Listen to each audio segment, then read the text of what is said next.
Destiny Austin, and we are back with another episode of Destiny's Diary. Today, we are going to be going over how I found out that I am pregnant again. Yes, I am pregnant again, and I've got all the tests that I took because I got my first faint positive at 10 DPO. 10 DPO. So from 10 DPO all the way to 15 DPO, I took a pregnancy test every day with two separate brands. I did a cheapie from Amazon, and then I did a first response. So I've got my line progression test that I'm gonna show you and then kind of walk you through how I found out and how I told my husband and where we are today. So before we get started, do not forget to subscribe. Click the subscribe button, it's gonna be to the right of your screen, and don't forget to hit your notification bell so you get all your updates about every time I post. Okay guys, thank you all so much for watching. Let's get into it. So for those of you who are new to my channel, back in August of 2020, I found out that I was pregnant back in 2020. If you haven't seen that video, and if you're interested, you can click the link that's right up there. I'll have that linked in the link above. But back in August, I found out that I was pregnant, and come to find out, I was having my first daughter. If you don't know, I have 3 boys, and I was really excited about having a girl. Unfortunately, I suffered a miscarriage after finding out, about 2 weeks after finding out that I was having a girl. And that was very devastating. There are other videos that you can go back through and watch to find out, get more information about the miscarriage. I suffered a missed miscarriage, so my body didn't know that I miscarried, and I found out at an ultrasound. We went through all of that. It took about maybe about a month or 2 before I actually had a full-blown period, and then I started trying again in December. So it was, I miscarried possibly like the top of October, and then I had my first full period at the end of November. So I started trying, I believe it was somewhere around the top of December. And I believe how I first recognized that I thought I was pregnant was, it was somewhere around, it was really early, but I was having intense pain. So I just took a quick look at my Flow app. So it was actually one day after I was projected to ovulate. We were all sitting at dinner, and I had like intense pain. So like I recorded all of my symptoms from one DPO. So these, I had it in my notes in my phone, but I just printed it off so I could read it while I was doing this video. So one day past ovulation, I had really bad cramping that made me not be able to walk or move for about 30 minutes. I was hiding it from my husband, and I was having lower back pain. So we were sitting at dinner, and it just hit me all at once. So I texted a friend and was just like, yeah, I think I might be ovulating. Kind of getting excited because at that time we were actively trying. So we were excited. I was excited. My husband didn't know yet. I was excited, and we were about to see what was about to happen. So 2 days past ovulation, my symptoms, I was having cramping and soreness on the left side on my left side down here, and I was feeling very fatigued and still having the lower back pain. Three days past ovulation, I started having mild cramping, fatigue, still very fatigued, light and sore breasts, and creamy and sticky cervical mucus and gas. So at this point, we're feeling a whole lot more. We're feeling a whole lot more, and I'm recognizing all my symptoms and just keeping track of all of them so I can do this video for you guys. Okay. So from 4 days past ovulation to 10 days past ovulation, so that whole block of time, I was having sore and itchy breasts. I was ridiculously tired, like sleeping all day long. I was out of breath, walking up and down my steps. I had creamy and sticky cervical mucus, gas, frequent urinating, vivid dreams, and then I developed pregnancy gingivitis. So at this point, yeah, I'm kind of like, I'm pregnant. Like I already knew I was, but I knew it was too early for me to take a test because by this point, around four days past ovulation, it was way too early for me to take a test. So I was like, just wait. We're just gonna wait. So I waited another week, where I actually got my first faint positive at 10 days past ovulation. So at 10 days past ovulation, I got my first faint positive test. I had a metallic taste in my mouth at the very tip of my tongue. It was a metallic taste in my mouth.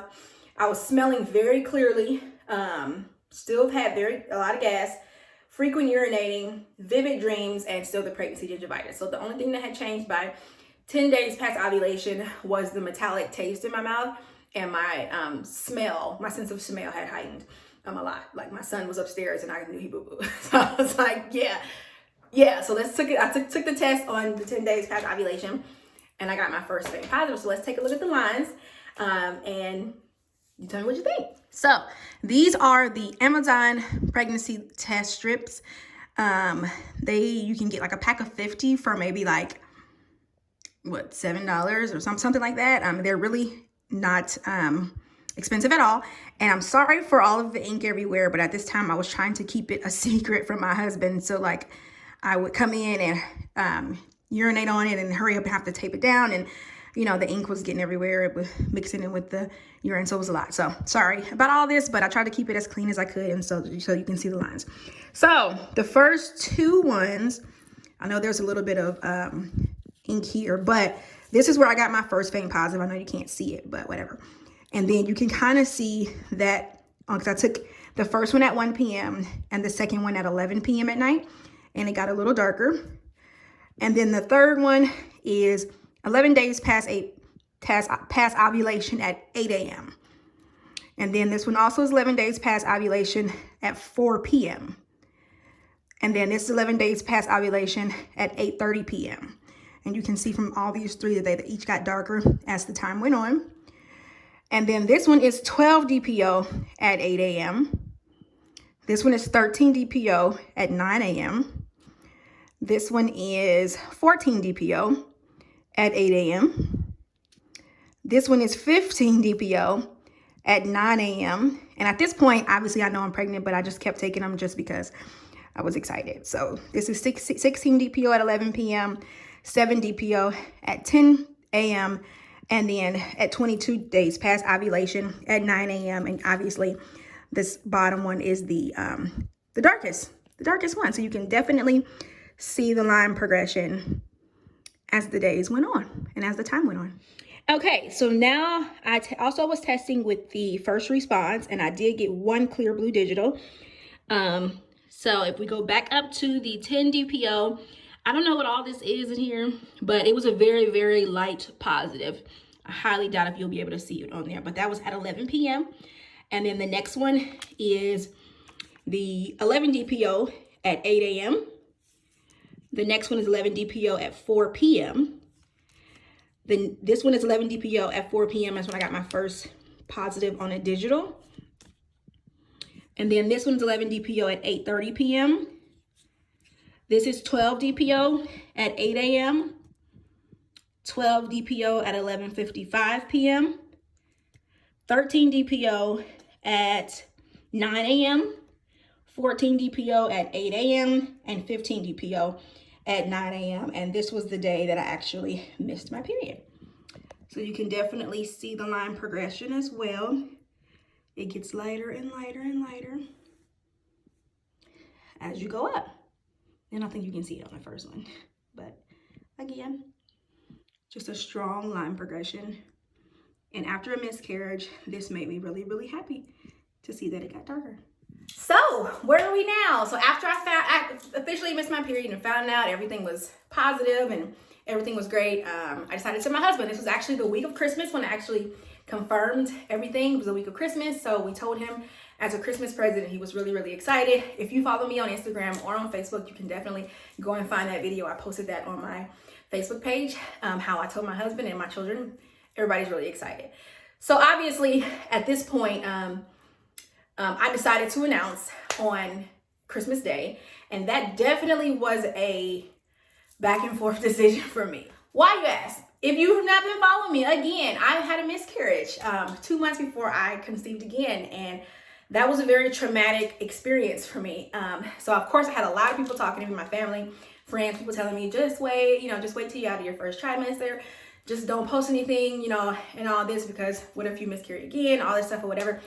And as I begin to pray and seek the Lord for myself, that's just never been who I am. I've always shared my pregnancies and my journeys as far as with my pregnancies and my babies my whole pregnancy. I've never been the one to wait. And I felt that if I was to wait this time, it's only because of fear of what happened the last time. And I didn't want to live my life like that. And I didn't want to live in this pregnancy in fear. And fear was in my back. It was in my neck. It was in my shoulders. It was just all over me. And I was like, no, I can't do this. So for my way to relinquish that fear and put it in God's hands, I tell it out to the world, and it's out there, and it makes it real to me, and that activates my faith, because at this point it's all on you, God, and I'm trusting in the Lord to give me a healthy baby. You know, I trust him with every single detail of my life, and that includes my children, and that includes my pregnancies. And you know, it was his will that I did not bring that last baby into the world. I could have a lot of questions about that and why and all these things, whatever, but your will be done. So that's the way I live my life, and that's the way my husband and I choose to live. So we trust the Lord. So I posted on social media on Christmas Day. It was an exciting day for me. We got a lot of love and congratulations, and it was really sweet. It was really sweet. It really made me feel good, made me feel confident about my decision. So at this point, I am 7 weeks and 7 days. Tomorrow, which is the 18th, January 18th, I will be officially 8 weeks. I had my first ultrasound on Tuesday, which we're praying that everything goes well and that everything is as it should be when we take a look at the baby in there. And I have been having dreams that I am having twins. All of my dreams, I have twins. I'm having a boy and a girl. And that's definitely not something that I would want. I feel like I've got one baby down. Like I'm a pro at that. I'm good with one baby. But two, that would definitely be a new experience for me. So I don't know. You know, when I look up research on dreams when you're pregnant, you know, it's not a lot of, it's kind of like it was just a dream, you know. But hey, I kind of take things as they are. So I don't know. So I just wanted to put that out there, that I have been having super vivid dreams that I'm having twins. I feel really stretchy. I have a lot of cramping pretty much every day. I am always tired. That is something that does not ever go away. I mean, fatigue is like, it has hit me really hard with this one. I'm always in the bed. I'm always asleep. I've had a nosebleed. I have not thrown up or had any vomiting or anything like that, but I've had a lot of strong nausea. I do take prenatals. I'm back to these. My last pregnancy, I was doing some other prenatals that my doctor gave me, and I miscarried, and that was one thing that I always stuck in the back of my mind, like, what if it was those prenatal vitamins that messed me up? So I'm back to what I know, which is the Vitafusion prenatal vitamins. So I take these, and I do take an extra milligram of folic acid. I wanted to show you guys my little bump. At this point, I'm 8 weeks. Well, tomorrow I'll be 8 weeks. And we've got a nice full bump. Now, this is technically my 5th pregnancy, and this will be my 4th child. And yeah, you can definitely see I've got a for real bump. It's definitely out there, which is another thing that's kind of making me trip about the whole twins dreams, is because I'm showing a lot sooner. So that's all I've got for this video. As we wrap up, I just want to say thank you to everybody for all your congratulations. I'm just asking for prayers. My husband and I are asking for prayers. We're just praying for a successful and healthy pregnancy.